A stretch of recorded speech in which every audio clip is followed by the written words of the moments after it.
do Palmeiras agora. Por que o Palmeiras está atrás nessa enquete? Eu acho que, primeiro, por conta da torcida ser menor que a do Flamengo, porque se você olhar no desempenho, o Flamengo também, depois até da volta dos uruguaios, que a gente esperava uma melhora, não está melhorando, não tem um futebol que encanta como a gente imaginava com a volta dos uruguaios, assim como o Palmeiras também não está jogando bem, especialmente depois, até contra o Cruzeiro, apesar da ajuda da arbitragem, né? Sem o Estevão, o Palmeiras fez um bom jogo. O Everton foi bem e tal, mas o Palmeiras fez um bom jogo. Agora, contra o Fluminense, o Palmeiras foi muito mal mesmo. Faltou inspiração técnica, tática e física. Muitas vezes, como disse o Trajano, o Palmeiras passou muito tempo jogando nada e ganhando, mas porque o Palmeiras compensava na vontade, compensava na organização, e conseguia aqueles golzinhos aos 92, aos 89 e por aí vai.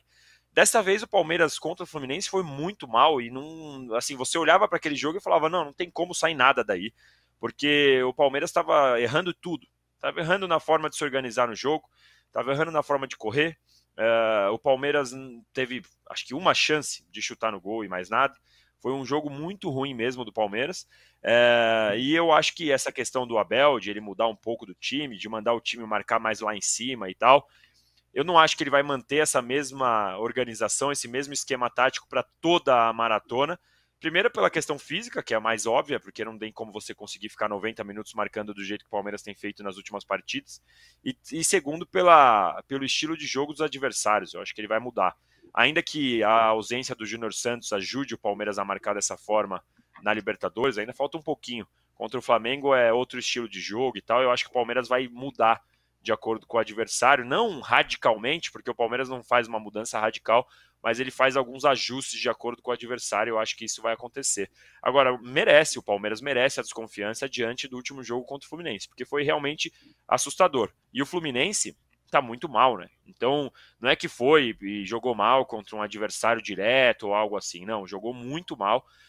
O Zé Rafael, para mim, ele tira o corpo e evita fazer a falta porque ele já estava amarelado no lance do gol do Fluminense. E lembrando, ele tomou amarelo reclamando. Então é bom a gente pontuar essas coisas também, né? Porque ele tomou um amarelo absolutamente bobo, reclamando de um lateral, e na hora que precisava fazer a falta, aos 86, ele não podia fazer porque estava amarelado. E olha, podia até ter feito, porque ele tomava o vermelho, não jogava contra o Vitória e ficava bem para jogar na quarta-feira contra o Flamengo.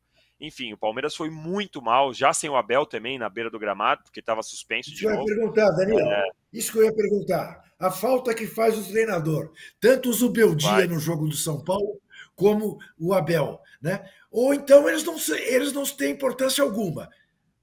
É óbvio que eles Não, faz fazem falta. E ninguém chama atenção, né? Não é Eu acho que são possível. assim, eu acho que são elementos, né? Não dá pra gente culpar 100% do desempenho ruim do Palmeiras pela falta do Abel, mas dá pra gente colocar isso no meio do caldeirão aí, porque faz falta. Então o Palmeiras precisa melhorar muito, e eu já aproveitando para finalizar aqui o comentário, fosse o Abel, fosse o João Martins, a comissão técnica, sábado, Palmeiras pode jogar com o time B, e não porque vai abrir mão do Brasileirão, não, porque vai enfrentar o Vitória dentro de casa. Então o Palmeiras pode muito bem jogar com um time bastante alternativo, pôr o Lomba, fazer a estreia do Giai, não porque vai abrir mão do Brasileirão, mas é contra o Vitória, gente. Contra o Vitória dentro de casa. Tem que jogar com o time misturado. Tem de ganhar. Tem de ganhar do Vitória. E dá para ganhar tem que contra o BB. muito. Não sei não. Não sei não. Nós vamos pôr um fiscal lá, porque se não jogar com o time completo é porque estão de maracutaia para derrubar o Corinthians. Conheço essa gente.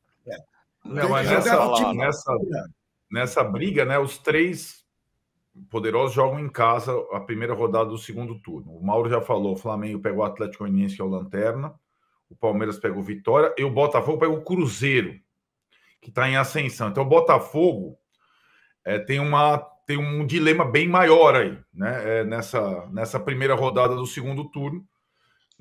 No meio de semana não tem confronto nem com o Palmeiras nem com o Flamengo, mas tem contra o Bahia, né? Então o Botafogo, para decidir a estratégia dessa semana, é mais complicado que Flamengo e Palmeiras. Cruzeiro que está escalado pelo dono do clube, né? Pois é, tem isso também. Isso aí você vai ver. Esses caras, os donões aí, você vai ver como é que essas coisas vão rolar. Eu vou passar já pro Botafogo falar pro Botafogo não, pro Trajano falar um pouquinho desse Botafogo, mas antes, Mauro, você é um defensor de que as Copas deveriam ser a prioridade 3 para todo mundo.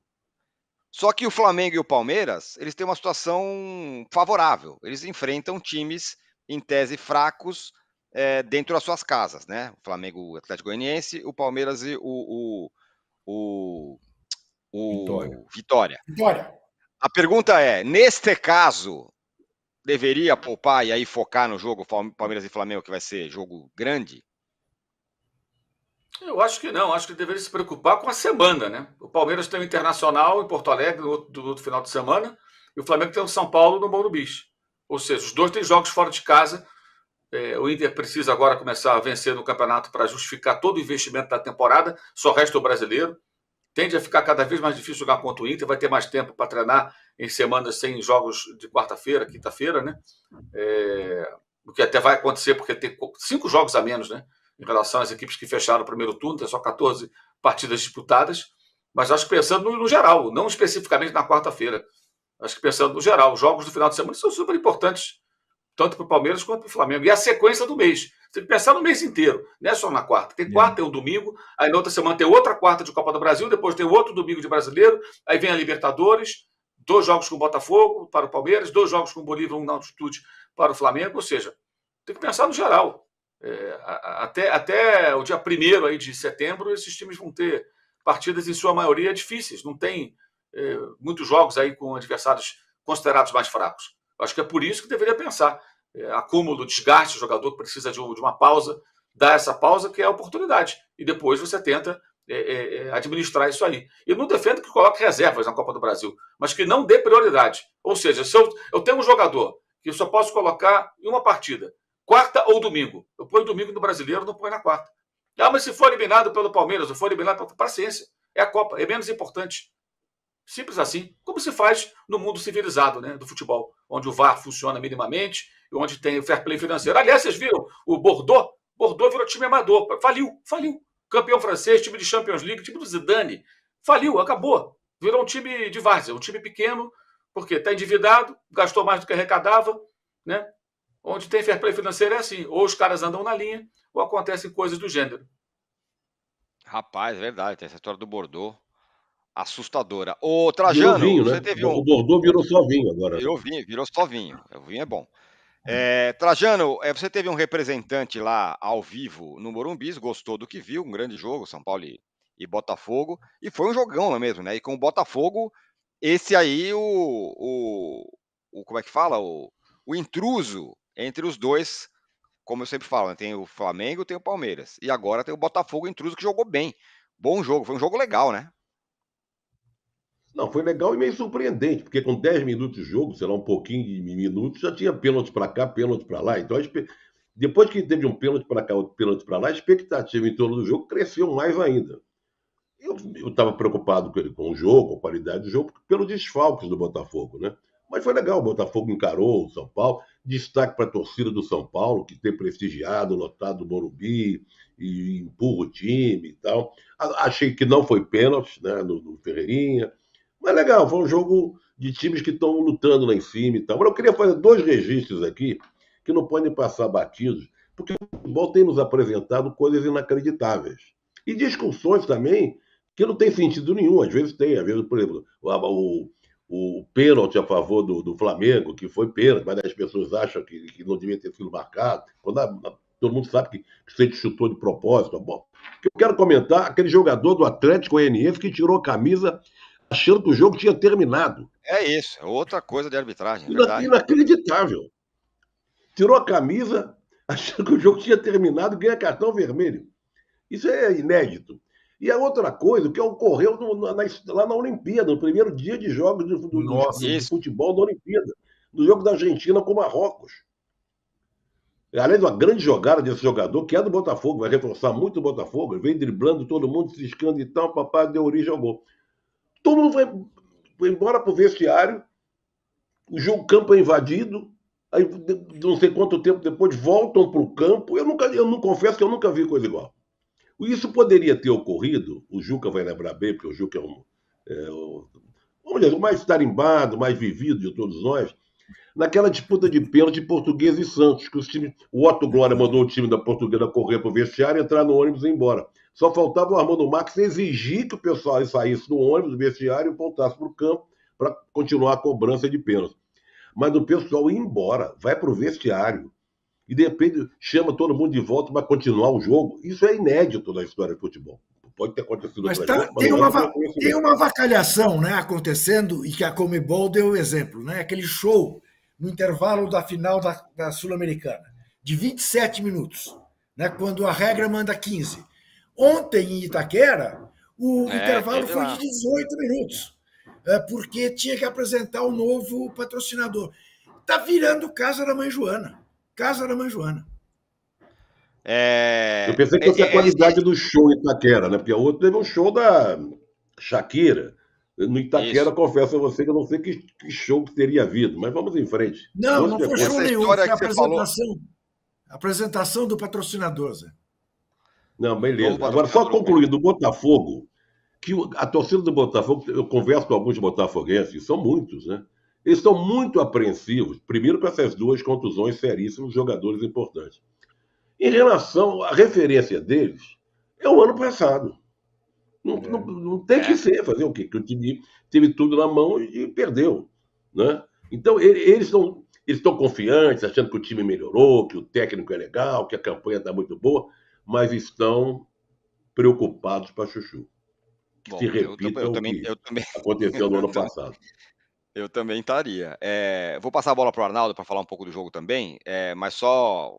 Essa história que você falou do cara que tirou a camisa, é o que o Mauro falou. É uma falta de bom senso e de malícia do árbitro. Então o cara vai ser expulso porque ele se confundiu e tirou a camisa e na hora ali, então o cara tem que ser expulso. Expulsa o cara, porque tal. E aí deu no que deu.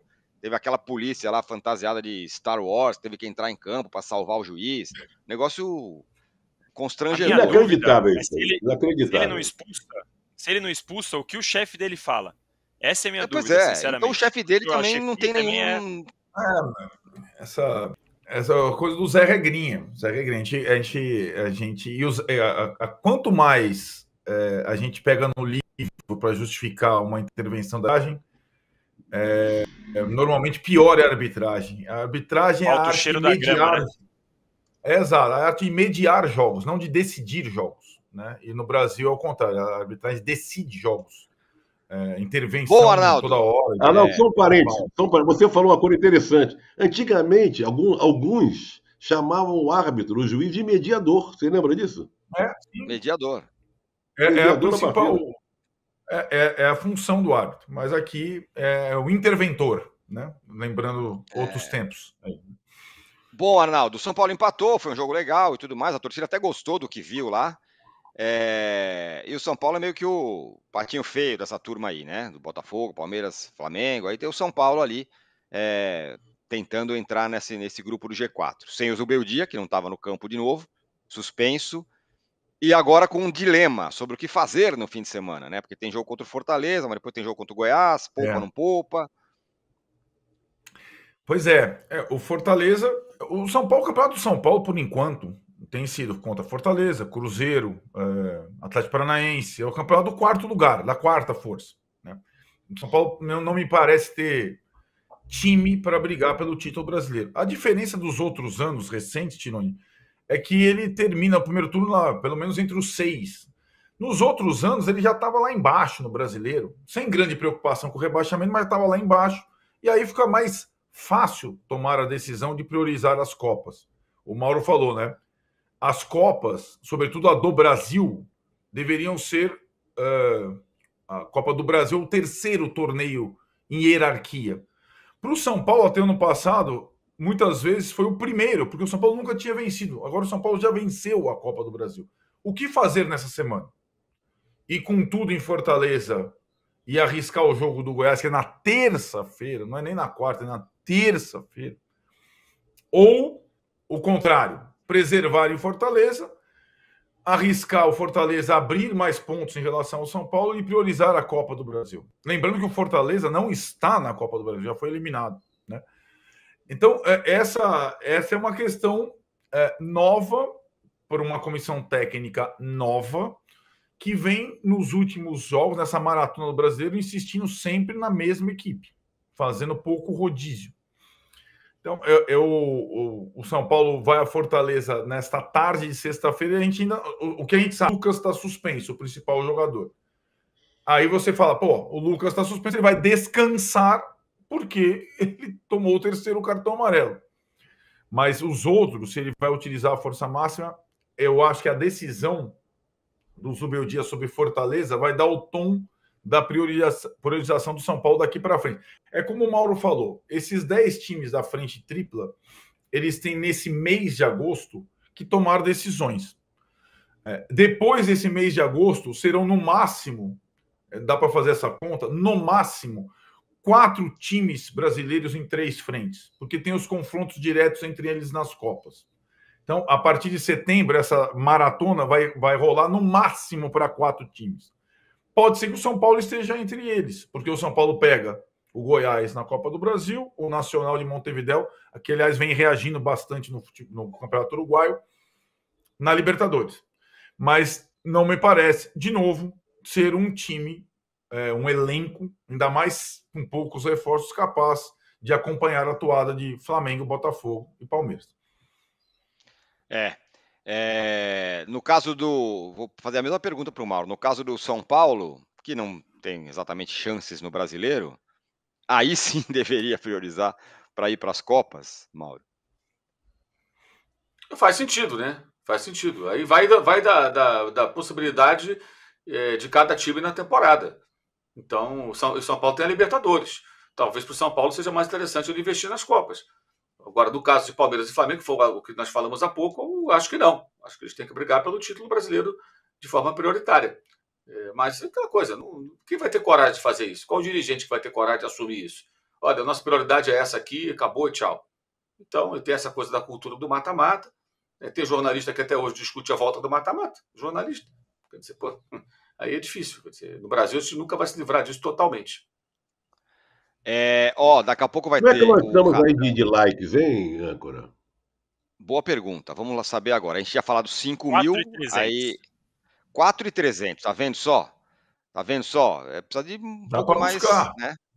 Enfim, dá para buscar, mas... Não, o que mostra que a volta do Arnaldo não representou nada. Nada, exatamente. Nada. Não mudou nada. Ninguém sabia que ia voltar hoje, tem isso, né? Não mexeu o ponteiro em absolutamente. Tapete vermelho, não sei o que e tal, trombetas, para chamar o pessoal, pô.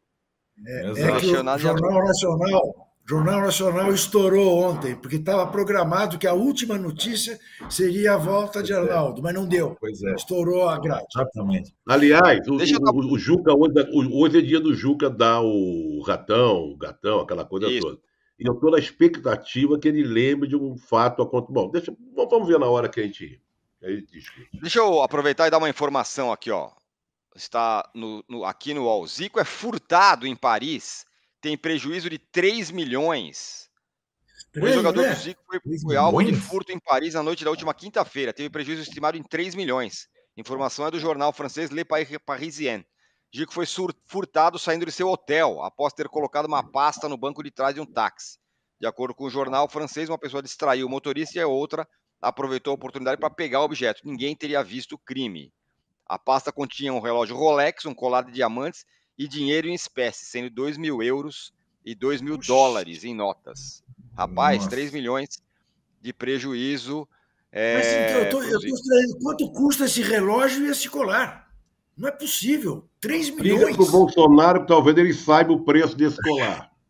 Deve custar caro, mas enfim. Ele está levando o colar do Bolsonaro, Prejuízo para o Zico aí, lamentável, que está lá em Paris para os jogos, enfim, deve estar lá. O Brasil venceu. Está lá como comandante, sei lá o quê, como relações públicas, como incentivador do time Brasil. Sim, uma ação do COB, enfim, do time Brasil para essa Olimpíada. O Brasil, no futebol feminino, venceu ontem. Aliás, será que o Zidane vai acender a tocha? Consta isso, né? Daqui a pouco. É hoje? Daqui a pouco, a tocha seria acendida a pira olímpica pelo Zidane. Teve um evento lá, né? Um ataque, não é um ataque terrorista, mas um vandalismo coordenado nos trens, e tá causando alguma questão lá. Ainda não está considerado como terrorismo. Foi evacuado, Tironi. Aeroporto evacuado, isso horas antes da abertura dos jogos.